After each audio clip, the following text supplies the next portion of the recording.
Yesus Tuhanku di homa awan, asa mangihutu hoa tok-tok, guhiro haku ingani awan, sonang diho tok-tok. Oh Tuhan Tuku maaf, oh Tuhan Tuku maaf, kuhiro haku ingani awan, sonang diho tok-tok. Dan kasih setia dari Allah Bapa dan dari anaknya Tuhan Yesus Kristus kiranya menyertai saudara. Amin. Shalom. Selamat pagi. Salam sehat semua. Saudara-saudara yang terkasih dalam nama Tuhan Yesus. Pagi hari ini kembali kita disapa oleh firman Tuhan yang tertulis pada kitab Roma pasal 12 ayat 15. Demikian firman Tuhan, mari kita dengarkan bersama. Bersukacitalah dengan orang yang bersukacita, dan menangislah dengan orang yang menangis. Saudara-saudara, firman Tuhan ini adalah bagian dari rasa empati. Saudara-saudara pernah mendengar dan memahami empati, bahwa empati merupakan kemampuan seseorang untuk merasakan apa yang sedang dirasakan oleh orang lain. Hal ini sangat penting, saudara-saudara, di tengah-tengah kehidupan kita untuk menciptakan kebersamaan kita.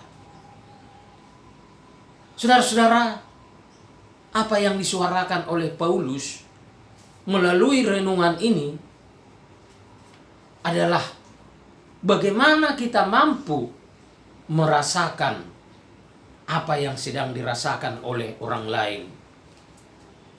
Jadi kepada kita sangat diperlukan ketajaman merasakan perasaan orang lain, baik dalam suka maupun di dalam duka.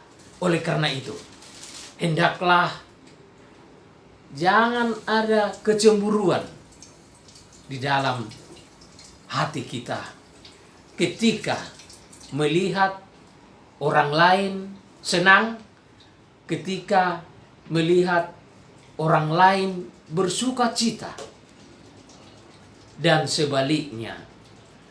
Jangan kita senang atau bersukacita ketika melihat orang lain sedang menderita atau sedang mengalami pergumulan di dalam hidupnya. Sering kita mendengarkan SMS. Senang melihat orang susah, susah melihat orang senang. Itu harus kita hindari dari dalam hati kita, saudara-saudara. Oleh karena itu, kalau kita sudah dapat saling seperasaan, itulah salah satu kekuatan kita untuk membangun kebersamaan di sekitar kita. Untuk itu, semakin tergeraklah hati kita untuk saling mendoakan dan saling menolong. Saudara-saudara, kita melihat dengan kekuatan seperasaan itu, ada banyak orang yang tergerak hatinya untuk memberikan bantuan atau pertolongan. Saling merasakan jauh lebih kuat dampaknya daripada saling mengenal. Ketika kita saling mengenal, belum tentu tercipta apa yang dinamakan saling seperasaan, saling mendoakan, saling memberikan pertolongan. Tetapi ini sangat berkaitan dengan orang yang hidup menjadi sahabat. Kalau kita baca pada Amsal 17 ayat 17, saudara, dikatakan demikian. Seorang sahabat menaruh kasih setiap waktu dan menjadi seorang saudara dalam kesukaran. Itulah perlunya kita hidup bersahabat. Dan bukan hanya sekedar berteman atau saling mengenal saja. Tapi lebih lagi, hidup saling merasakan apa yang dirasakan oleh orang lain. Saudara-saudaraku, saling merasakan ya di dalam kehidupan ini itu sangat berdampak dalam kehidupan kita manusia. Yang pasti ketika kita mampu merasakan apa yang dirasakan orang lain, terlebih ketika melihat saudara kita susah atau menderita. Di sini hal paling mendasar dalam hidup kita orang percaya adalah kasih. Kasih itu yang menjadi dorongan yang mendasari kehidupan kita untuk saling merasakan apa yang dirasakan orang lain. Kasih yang tulus tentunya, yang mau peduli kepada orang lain, merasakan apa yang dirasakan orang lain tanpa mengharapkan imbalan atau balas, tapi benar-benar murni hatinya, kasihnya tulus kepada saudara yang dalam kesusahan.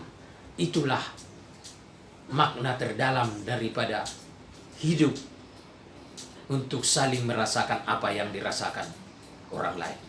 Mari saudara, hiduplah di dalam kasih yang tulus. Karena Tuhan Yesus terlebih dahulu mengasihi kita dengan setulus hati, dengan keselamatan melalui penderitaan Tuhan Yesus di kayu salib, demi untuk menembus dosa-dosa manusia dan memberikan keselamatan yang kekal di surga. Itulah keuntungan dan itulah menjadi bagian daripada orang yang hidup di dalam kasih. Amin. Terima kasih Tuhan, firman-Mu pada hari ini mengingatkan kami untuk hidup, untuk saling menolong, saling mendoakan, karena itulah bentuk orang yang mampu merasakan apa yang dirasakan orang lain, saling menolong, saling berbelas kasihan kepada saudara kami, terutama yang dalam penderitaan. Kiranya firman-Mu ini menjadi kekuatan bagi kami, karena saling menolong, saling mendoakan adalah bagian daripada kehidupan yang berempati kepada orang lain. Berkati kami pada hari ini Tuhan, dalam mengawali kehidupan kami. Tuhan menyertai kami. Tuhan menuntun setiap langkah kami, memberkati pekerjaan kami, pelayanan kami menjadi berdampak untuk menolong orang lain, menjadi berkat bagi orang lain. Terpujilah nama-Mu Tuhan. Hanya di dalam nama Tuhan Yesus kami berdoa. Amin.